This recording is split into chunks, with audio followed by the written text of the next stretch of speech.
Hello students, welcome to the channel let's share science. आज हमें discuss करनी है क्लास 9 की वर्कशीट नंबर 47 21 10 20 से, और ये जिसका टॉपिक है उत्तक चैप्टर से एपिडर्मिस के बारे में।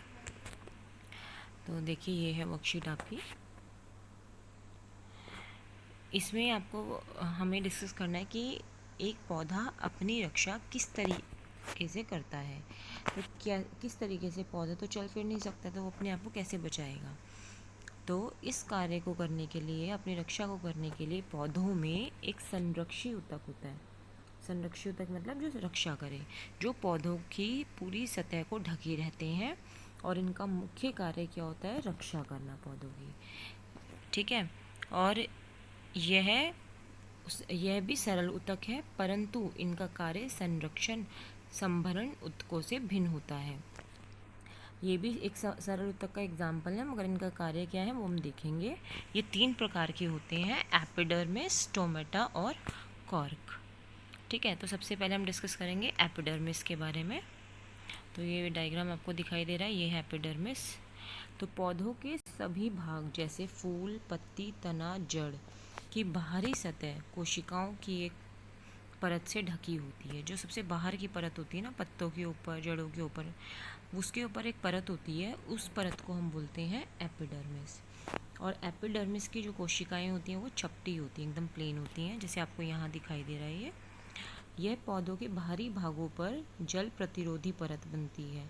क्या होता है, ये जो है पानी को अपने अंदर आने नहीं देती, क्योंकि इसके ऊपर एक क्यूटिकल लेयर होती है, वो होती है। और ये वाटरप्रूफ लेयर होती है, पानी को अपने अंदर नहीं आने देगी, पौधों कीड़ों से भी पौधों को बचाएगी। इसके अलावा जो मरुस्थलीय पौधे हैं उनमें भी यह एक मोम जैसा जल रोधी पदार्थ बनाती है। इसी एपिडर्मिस के अंदर से एक ऐसा पदार्थ निकलता है जो जलरोधी एक जलरोधी होता है, और ये मनुष्यलीय पौधों के ऊपर मोम जैसी परत बना देता है ताकि वो वाटरप्रूफ बन जाए।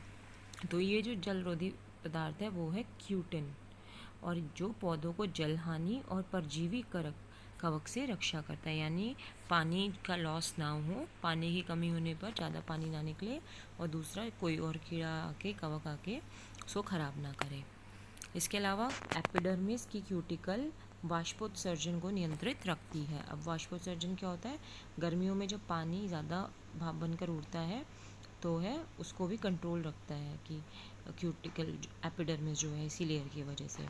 उसके अलावा जड़ों की एपिडर्मिस कोशिकाएं पानी को सोखती हैं। जड़ों के ऊपर भी एपिडर्मिस होती है, तो पानी को सोखने में मदद करती है। इस कार्य के लिए उनमें बालों जैसे प्रवर्ध होते हैं, जिनसे जड़ों के पानी सोखने की क्षमता बढ़ जाती है। अब इसमें क्या होता है, ये जो जड़ होते हैं इनके ऊपर बाल होने की वजह से जो पानी सोखने की क्षमता होती है बढ़ जाती है, और वैसे जो जड़ें हैं ये एपिडर्मिस से कवर रहती है। अगला है स्टोमेटा। देखिए, स्टोमेटा जो है पत्तियों के एपिडर्मिस में छोटे छोटे छेद होते हैं पत्तों में। जैसे ये अगर एक पत्ता है तो इसके अंदर छोटे छोटे से छिद्र होंगे, जिन्हें हम स्टोमेटा या रंध्र कहते हैं।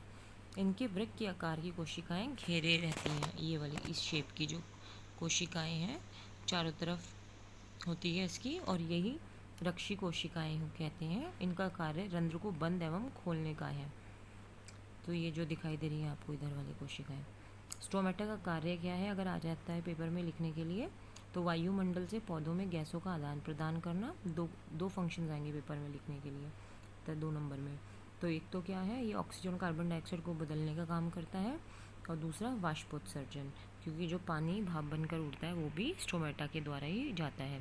तो ये स्टोमेटा का फंक्शन हो गया, बहुत इंपॉर्टेंट है इसका डायग्राम भी और इसके फंक्शन भी। थर्ड है कॉर्क।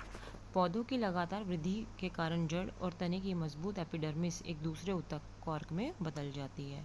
पौधा जो है बढ़ता तो रहता ही है, वृद्धि होती रहती है, तो धीरे धीरे जो उसकी जड़ और जो तने है वो कॉर्क में बदल जाते हैं। यह पौधों पर बहुत सी परतों वाली छाल का निर्माण करती है। तो ये जो कॉर्क होती है ये क्या करती है, ये जो कॉर्क होती है ये छाल का निर्माण करती है, छाल बन जाती है। और कॉर्क की कोशिकाओं के बीच में सुबेरिन नामक रसायन के जमाव के कारण कोशिकाओं की भित्ति मोटी हो जाती है। ठीक है, तो जो कॉर्क की कोशिकाएं हैं इसके बीच में सुबेरिन नामक रसायन होता है और इसकी वजह से कोशिका भित्ति मोटी हो जाती है और सुबेरिन इन छालों को, तो ये जो कोशिका भित्ति है मोटी हो जाती है और इसी सुबेरिन के, तो ये 1 नंबर का क्वेश्चन यहाँ से बन जाता है सुबेरिन में से कि कॉर्क की कोशिकाओं के बीच में क्या होता है, सुबेरिन। तो सुबेरिन जो है इन छालों को हवा एवं पानी के लिए अभेद बनाता है। तो ये हो गया कॉर्क के बारे में। अब क्वेश्चन डिस्कस करते हैं। सबसे पहले संरक्षी ऊतक किन्हें कहते हैं, ये पौधों में कहाँ पाए जाते हैं। तो अभी हमने देखा संरक्षी ऊतक किसे कहते हैं, जो पौधों की रक्षा करे, और ये कहाँ पाए जाते हैं, इनकी लोकेशन आपको बताई कि ये फूल, पत्ती, तना और जड़ की कोशिकाओं में पाए जाते हैं। उसके बाद दूसरा एपिडर्मिस का क्या कार्य है, तो एपिडर्मिस का कार्य है कि यह जो पौधे हैं उनको कवक से बचाता है और साथ ही साथ क्यूटिकल की लेयर से पानी को जाने से भी बचाता है। आप यहाँ से इसके 2 आंसर नंबर 2 के लिए एपिडर्मिस के जो यूज़ है वो यहाँ से लिख सकते हैं कि जड़ों की एपिडर्मिस कोशिकाओं को पानी सोखती है। इसके अलावा यहाँ से लिख सकते हो कि यह मरुस्थलीय पौधों में एक मोम जैसा जलरोधी पदार्थ बनाता है। ये आंसर नंबर 2 हो गया। आंसर नंबर 3, स्टोमेटा पौधों में कहाँ स्थित होते हैं, इनके कोई 2 कार्य लिखिए। तो ये हो गया आपका आंसर नंबर 3। स्टोमेटा जो होते हैं ये एपिडर्मिस, पत्तियों की एपिडर्मिस में होते हैं और इनके 2 कार्य के वायुमंडल में पौधों को गैसों का आदान प्रदान करते हैं और वाष्पोत्सर्जन। तो ये 2 आपके आंसर हो गया, आंसर नंबर 3। उसके बाद है क्वेश्चन नंबर 4, कॉर्क के सख्त होने का क्या कारण है और इसका पौधों को क्या लाभ मिलता है। तो कॉर्क सख्त क्यों होता है, कॉर्क जो है सख्त एक रसायन के कारण होता है, जो रसायन इकट्ठा जमा हो जाता है उसका नाम है सुबेरिन। और ये कैसे मदद करता है, ये हवा और पानी के लिए अभेद बनाता है, इसलिए ये पौधों की मदद करता है। ये हो गया आपका आंसर नंबर 4। तो ये था आज की वर्कशीट, आप इसे पढ़िए, कोई डाउट आता है तो पूछिए। Till then thank you.